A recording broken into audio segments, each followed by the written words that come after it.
Para un hombre, caminar por las calles no es una situación que nos haga pensar demasiado. Caminamos quizás pensando en lo que queremos cenar al llegar a la casa, o quizás estamos frustrados por el pésimo día que tuvimos en el trabajo. Obviamente, si es de noche, quizás pensemos que podrían asaltarnos o robarnos algo. Pero para las mujeres, esto es algo de todos los días, sea de noche o no. Caminar por las calles es una situación que les genera ansiedad constante, pensando que cualquiera de las personas que están caminando en ese mismo lugar con ella podrían ser los sospechosos de un crimen que todavía no ocurrió. El crimen donde ellas serían las víctimas. Porque ejemplos hay millones. Mujeres que salieron a las calles porque estaban volviendo del trabajo o porque simplemente decidieron salir a dar unas vueltas, pero nunca regresaron.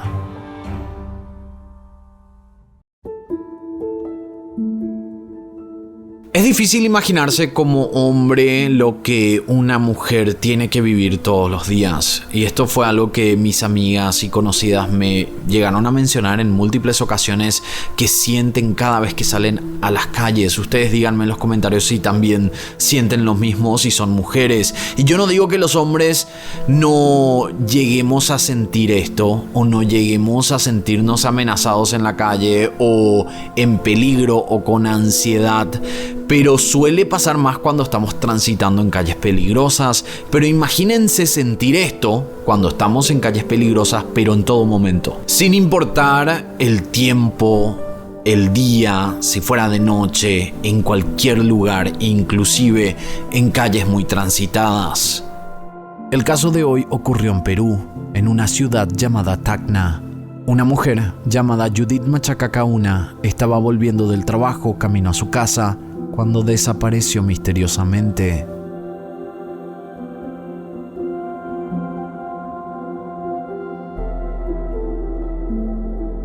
Ella trabajaba en un local de ventas de celulares, salía a eso de las 8 a 8:30 de la noche, tomaba un bus y luego caminaba unas cuantas cuadras para llegar a su vivienda, pero en la noche del 28 de noviembre del 2020, Judith jamás llegó a su casa.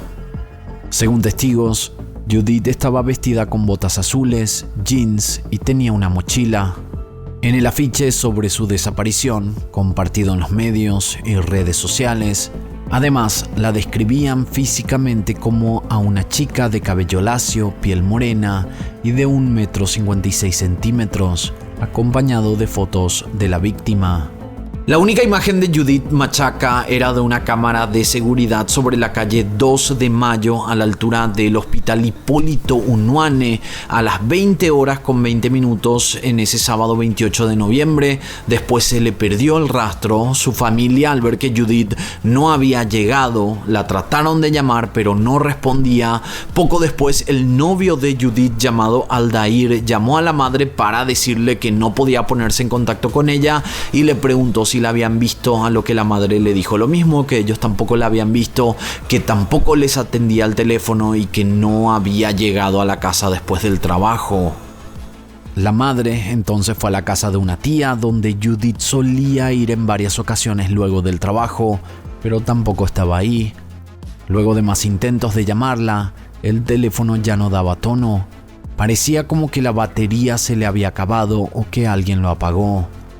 En el WhatsApp de Judith además aparecía que la última conexión había sido a las 11 de la noche con 23 minutos, mientras que ninguna de las redes sociales había sido actualizada. Los padres, obviamente preocupados por todo esto, fueron a una comisaría cercana a radicar la denuncia de desaparición, pero los mismos oficiales de este lugar les dijeron que se tendrían que ir a otra comisaría porque ellos sabían que no iban a avanzar con la investigación. Loco, pero cierto. Entonces, esta comisaría les derivaron a otra comisaría llamada 24 de junio de Gregorio Albarracín, donde de nuevo se encontraron con más trabas. Según las declaraciones de los propios padres, al llegar a la comisaría 24 de junio, no les quisieron aceptar la denuncia. Los oficiales les habían dicho que posiblemente su hija se había ido voluntariamente y que ellos Ya estaban cansados de buscar a personas que luego aparecían en buen estado. Yo conociendo a mi hija cómo era, ¿no? Ella era de avisar, mami no va a venir, como mamá voy a demorar, 11:23, nomás está entrado a su celular y ya está cortado, ¿no? O sea, yo ya me desesperé, ¿no? Dije, ya voy a poner la denuncia acá. Y no me recibieron acá en Cono Sur. Me dijo, ¿por qué no va a 24 de junio, que también es acá en Cono más abajo? Porque ahí más la van a estar acá, no la van a acelerar rápido las investigaciones, no va a poner la denuncia y va a estar, ¿no? Yo puedo poner la denuncia, no quería, ¿no? De estar con sus amigas, o llega a tomar con alguien y tiene miedo a venir, ¿no? Le dije que no, y le sigo insistiendo, me dijo, pones enamorado, me dijo, pero si es enamorado está acá, como ahorita acabo de llegar, me dijo, ¿no? ¿Dónde se fue? ¿Con quién? Con otro, de repente se fue, ¿no? Pero ¿qué les pasa a estos oficiales? Es increíble con este tipo de historias. Ese es tu trabajo, sin importar que la mayoría de los casos fueran falsas alarmas. Es tu responsabilidad recibir a las familias y aceptar las denuncias. Además, los familiares de Judith, ellos nos comentaron a nosotros que no solo se tardaron en realizar o efectuar esta denuncia, sino que les trataron súper mal en esta comisaría. Al final, luego de mucho insistir, la familia Machaca pudo finalmente reportar la desaparición de manera oficial, lo que hizo que se iniciara una investigación. Ahí fue cuando salió la última toma de circuito cerrado, donde se la veía, y también apareció el primer testigo, una de las mejores amigas de Judith, que había dicho que un poco antes de esa toma había intercambiado mensajes de texto con ella. Según su declaración, Judith le había dicho que se sentía mal, que le dolía mucho la cabeza y que necesitaba llegar a su casa para poder descansar. Esta chica además era una de las mejores amigas de Judith, ambas se contaban de todo y al igual que con la familia y el novio, Judith no le estaba respondiendo los mensajes ni atendiendo las llamadas, lo cual no era normal en ella, ya que siempre estaba en constante contacto con su mejor amiga. Esto también confirmaba que la intención de Judith era ir a su casa, no ir a algún otro lugar, porque la policía todavía tenía dudas pensando que Judith sería encontrada sana y salva con algún amigo, con alguna otra persona. Aldair Rodrigo Limache fue el primero en estar en la mira, era el novio de Judith, pero según su declaración, la última vez que había visto a su novia fue en la noche del 25 de noviembre, cuando fueron a comer ceviche, 3 días antes de la desaparición, pero que luego de eso hablaban y mensajeaban todos los días hasta que llegó el sábado 28, la última vez que Judith le había respondido un mensaje. Después de esto fue cuando Aldair llamó a los padres preocupado porque Judith no respondía. Pero él había dicho que se vio con la novia del 22 al 25 de noviembre, o sea, 4 días seguidos y de repente de la nada dejaron de verse. Entonces esto era bastante extraño porque justo fue en el momento de la desaparición. Y esto también hacía preguntar, ¿estaba ocultando algo el novio de Judith? Hay que decir que este caso ocurrió en plena pandemia, lo que hacía que fuera más difícil todo. Fue un momento en que todo estaba cerrado, había menos personal policial y los hospitales estaban colapsados. Los padres llamaron a los hospitales y morgues de la zona esperando que pudieran identificar si su hija había aparecido en alguno de estos lugares o si hubieran encontrado un cuerpo con sus características, pero no encontraron nada. Judith Machaca tenía 20 años y estaba cursando el segundo año de la carrera de Ingeniería Ambiental en la Universidad Latinoamericana CIMA. Mantenía una relación sentimental con Aldair, relación que según testigos no parecía ser tóxica. Tenían los puntos positivos y negativos al igual que cualquier pareja. Hay artículos sobre el caso que supuestamente mencionan que los padres no sabían que su hija tenía un novio, pero según nuestras conversaciones con la propia familia, el novio los había llamado en la noche del 28, lo que quería decir que algún tipo de contacto ellos tenían con este muchacho. Judith, a sus 20 años, era responsable de sus gastos. Ella empezó a trabajar en este local llamado Vitel, una compañía de telecomunicaciones que ofrecía servicios 3G y 4G a personas y empresas, la cual empezó a operar en Perú desde el año 2011.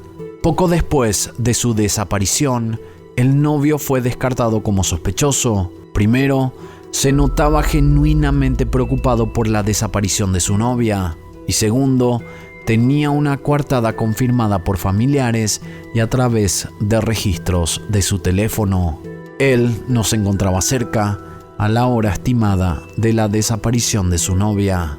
En todo momento la policía parecía despreocupada. Decían constantemente que quizás Judith se habría ido con otro hombre, que aparecería sana y salva y que, como muchos jóvenes, quizás desapareció voluntariamente. La policía hacía poco y nada en este caso, pero los padres no pararon de pedir justicia. Empezaron a realizar marchas en las calles para presionar a las autoridades, y esto afortunadamente hizo ruido porque empezó a salir en todos los medios de comunicación. El caso de Judith Machaca, gracias a sus padres, se había hecho conocido en todo Perú.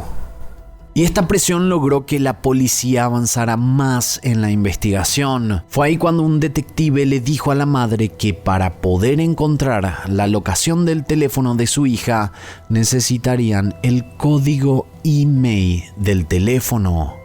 Y déjenme decirles algo. Viendo cómo la policía se manejó con este caso, parecía como que lo del código email fue una excusa para no seguir investigando, sabiendo que no mucha gente guarda las cajas de los celulares como para encontrar ese código. Además, ¿por qué la policía no se comunicó con la empresa telefónica que usaba Judith para conseguir esta información? Que es lo normal.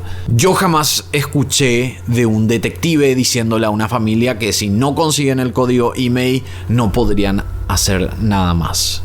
Y perdón por esto, pero es completamente patético.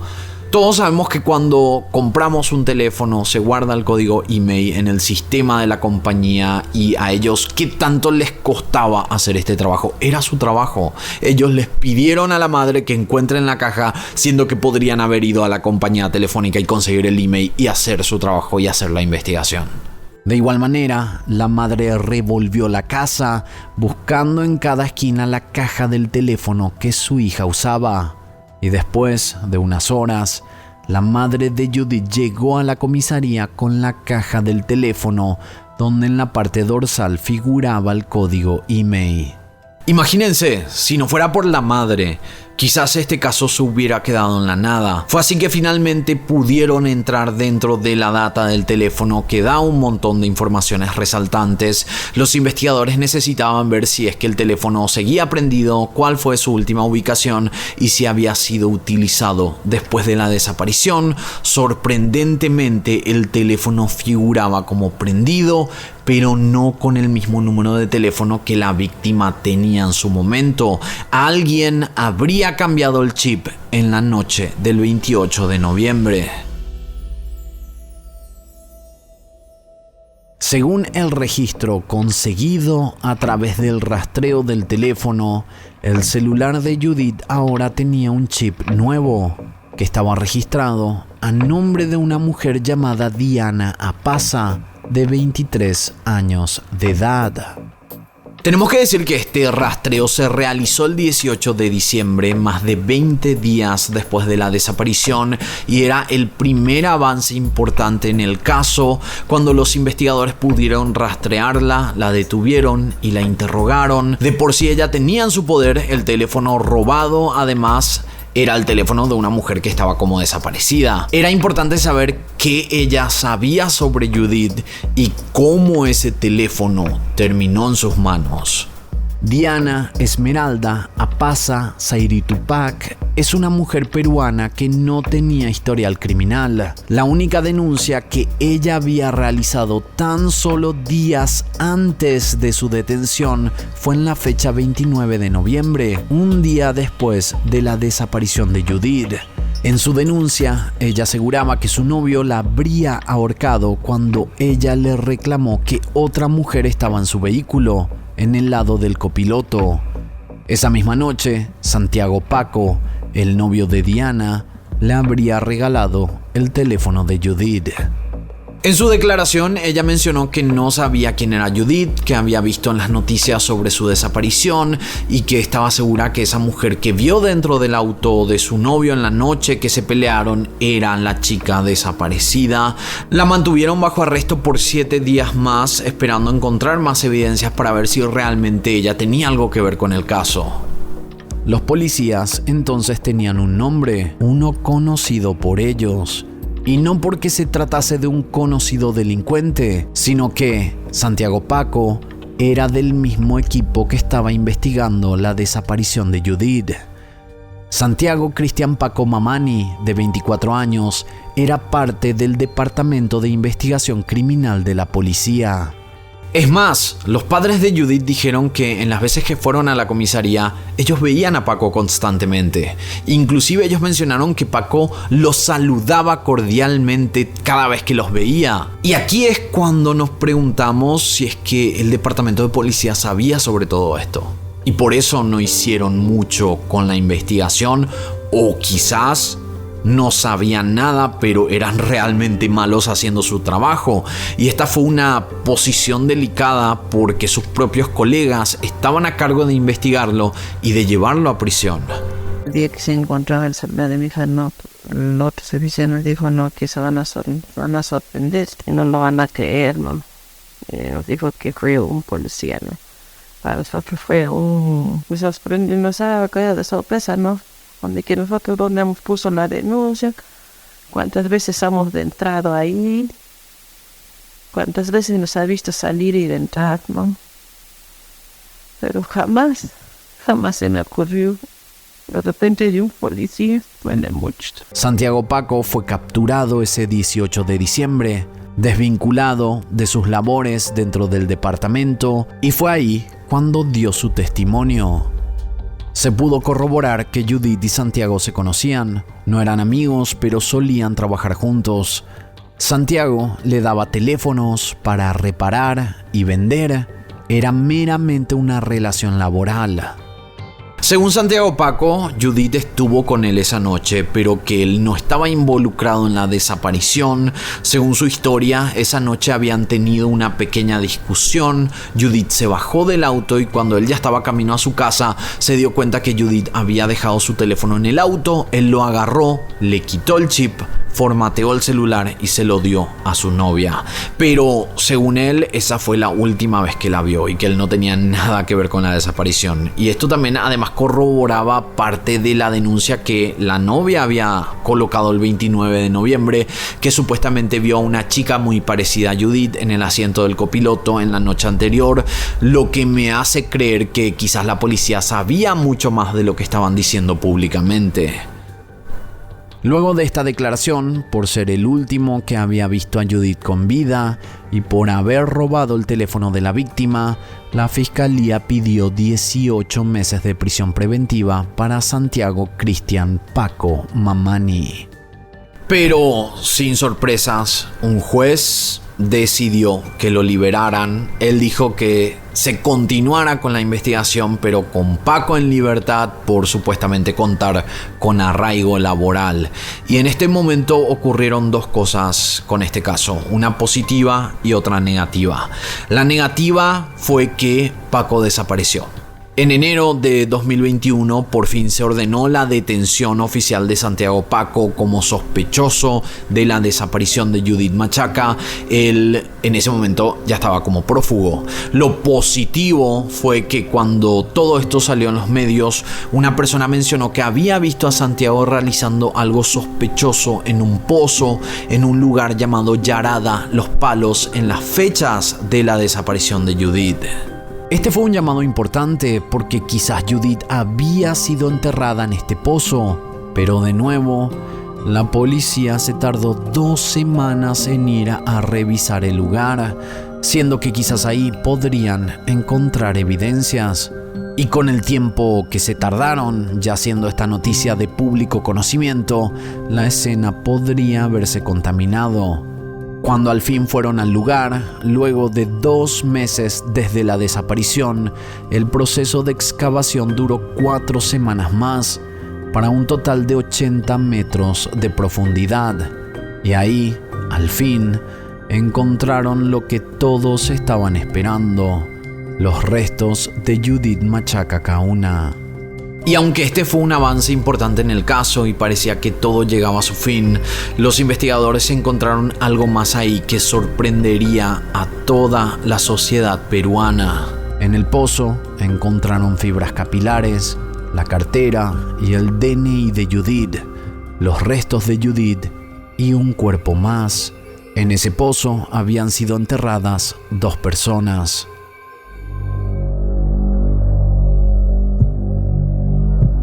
El 9 de octubre de 2020, una mujer había realizado la denuncia de desaparición de su hija. Ella mencionó que cuando reportó la desaparición, la policía no le dio mucha importancia al caso.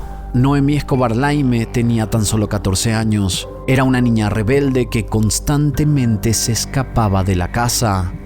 En al menos 5 ocasiones, Noemí abandonó su hogar y en varias de estas escapadas había dejado notas a su madre diciéndole que no volvería más. Pero días después, Noemí volvía a la casa.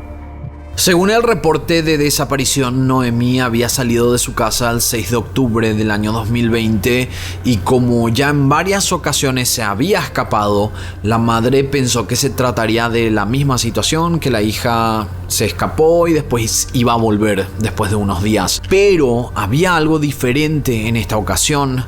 La madre dijo que las veces que su hija se había escapado, ella entraba a Facebook y veía que su hija salía como conectada, pero en esta última desaparición, su hija había dejado de entrar a su cuenta de Facebook, lo cual no era normal porque ella estaba obsesionada con esta red social. Aunque ella trató de pensarlo mejor, que su hija volvería como lo llegó a hacer en el pasado, su Facebook nunca apareció más como conectado. Nunca más se conectó en esos días y por ello, a los 3 días, ella decidió reportarla como desaparecida.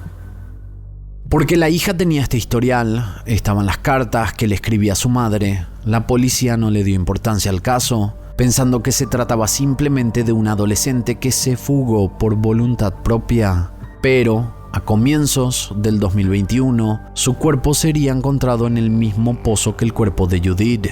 ¿Era Santiago Paco un asesino serial? Y peor aún, uno dentro del departamento criminal de la policía, con conocimiento de todas las investigaciones y quizás con la posibilidad de manipular cualquiera de las informaciones para jamás ser encontrado. Santiago Paco estaba prófugo, nadie sabía su paradero, pero de repente, de la nada, apareció un video que se había subido a su cuenta de Facebook. Hola a todos, soy el ex oficial Santiago Paco Amando, quien trabajaba en el área de investigación de delitos contra libertad sexual, secuestro y extorsión. Siento muy mal por todo lo que ha pasado. Pido disculpas a la mamá de Judith, al papá de Judith, también a la mamá de Noemí, que no sé en verdad qué pasó con ella. Pero son muchos efectivos policiales que están involucrados.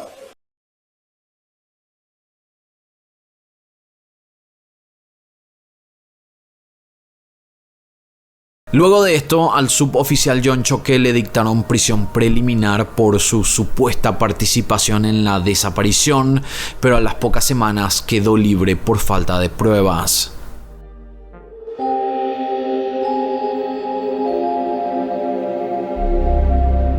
Para que este caso sea inclusive más extraño, tenemos que hablar de TikTok, porque cuando la investigación había avanzado, las autoridades descubrieron que Santiago Paco tenía una novia y esta chica llamada Janet tenía 18 años y algo que les llamó la atención era que Janet era una TikToker y subía de todo a esta red social. Cuando empezaron a ver los videos que esta chica subía, Santiago Paco aparecía en muchos de ellos, pero estos videos habían sido subidos recientemente, ya cuando Paco estaba siendo buscado por la policía. Lo más extraño de todo esto era que Paco aparecía como si nada, totalmente normal, como si no se estuviera escondiendo de las autoridades por el presunto asesinato de Judith y de la menor de 14 años. En uno de los videos se mostraba a Santiago Paco vendiendo golosinas a conductores de transporte público en Santa Cruz, Bolivia. Así fue como la policía peruana empezó a indagar más en la familia de Janet y se dieron cuenta que habían registros de envío de dinero a Bolivia. La policía peruana, con ayuda de las autoridades bolivianas, solicitaron una orden de captura internacional y en noviembre de 2021, casi un año después de la desaparición de Judith, fueron capturados y extraditados a Perú. Santiago Paco, tras su captura, confesó ser el único involucrado en los crímenes de las dos chicas. Esta es parte de su declaración. A Noemí la conocí en Facebook como Milagros. Quedamos en salir a tomar y conocernos. Le dije que tenía vehículo y fui a recogerla por el paradero de la 14. Él mencionó en esta declaración que en un momento Noemí trató de agarrar el parlante donde estaban escuchando reggaetón y que accidentalmente ella derramó la bebida de Paco en el pantalón de Paco. Y esto a él le enojó, entonces le reclamó y le dijo por qué había hecho eso, a lo que Noemí supuestamente le respondió que se comprara otra bebida y ya.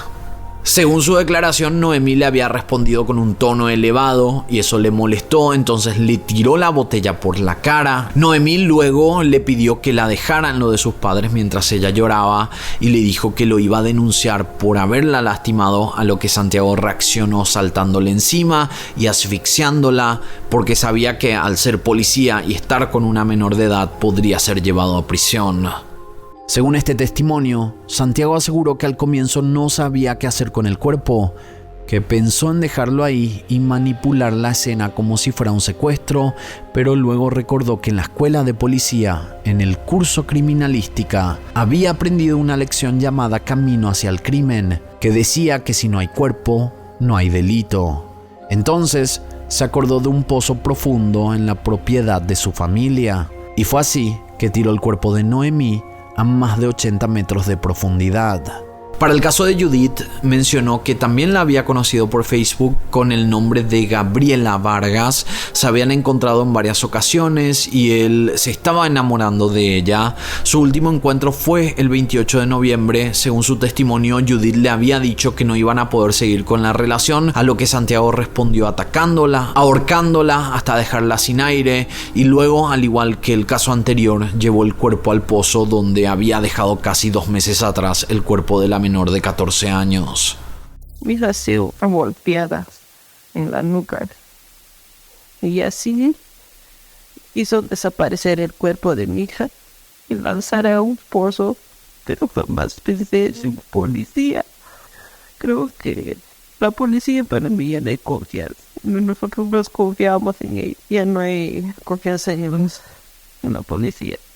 Santiago no solo estaba viendo que sus crímenes pasaban desapercibidos, sino que justificaba sus asesinatos, lo que quería decir que posiblemente un asesino serial se estaba formando de a poco. Aunque las autoridades hicieron un buen trabajo al final, no podemos darles todo el crédito, porque la verdadera persona que ayudó a que todo esto saliera a la luz fue la madre de Judith, quien a pesar de la pandemia, de la inoperancia e ineptitud de la policía, insistió hasta encontrar la verdad. Pero aquí no termina esta historia, porque a medida que Santiago Paco declaraba, las autoridades empezaron a ver que su confesión no cuadraba con las evidencias encontradas. Él había mencionado que luego de asesinar a Judith había tomado una calle específica e ido a un camino para luego terminar en la zona del pozo, pero lo encontrado con el teléfono de Judith aseguraba que la ruta fue completamente diferente. Y acá la policía se estaba preguntando si es que Santiago estaba mintiendo o quizás él realmente no estuvo en ese lugar para llevar el cuerpo. Y la otra pregunta era, ¿estaba Santiago protegiéndole a alguien más?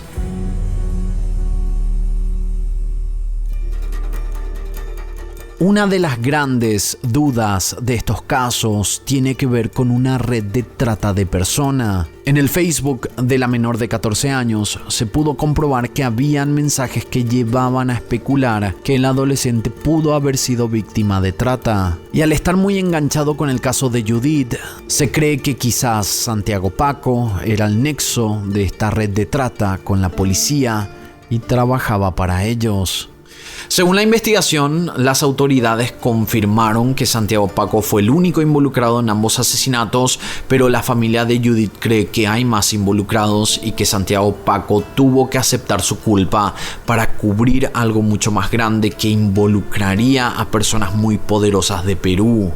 Santiago Paco, cuando lo han capturado, después de un mes ha dado su declaración. Entonces, en su momento Santiago Paco en las redes sociales dijo que había una red de trata integrada por varios policías, hasta incluso ha dado nombres, pero después cuando ya dio su declaración dijo que él solito lo ha asesinado, que no hay nada, no los demás. Para nosotros es que hay bastante encubrimiento policial y que se están entre ellos encubriendo y que quieren que tapar todo eso. Esto llevó a que se abriera una investigación por el delito de trata de persona agravada en contra de Santiago Paco y otros oficiales sospechosos, y gracias a esto, según la fiscalía, han removido a más de 30 policías de sus cargos en la División de Investigación Criminal para proteger la investigación, pero estos 30 policías fueron reasignados a otros puestos a pesar de haberse encontrado evidencias de la posibilidad de corrupción en estos oficiales.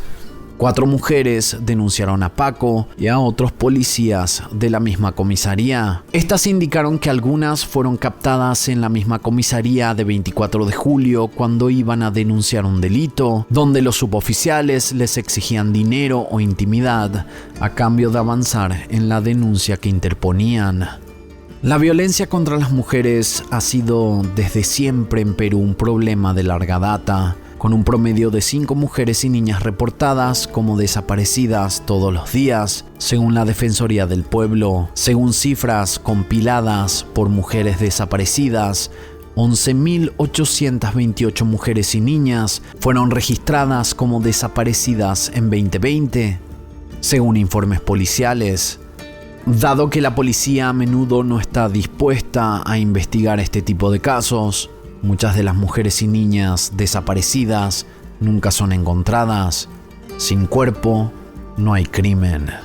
Es posible que el caso de Judith y Noemí fueran parte de algo mucho más grande, que por alguna razón hasta la fecha no ha avanzado mucho, y yo me imagino que ha de ser porque hay gente poderosa detrás. No hay datos si la investigación de trata de personas sigue vigente con estos casos o si hubo seguimiento en las denuncias de las 4 mujeres, y hasta la fecha el único en prisión por los asesinatos es Santiago Paco, pero muchos creen que aquí hay algo mucho más grande que se está protegiendo. Quiero agradecer a todos los miembros por ser parte de historiascriminales.com. Además a Eli Estigarribia en producción general y a Arturo Carrión en edición, que además tiene un canal de criminalística que lo dejo en la descripción.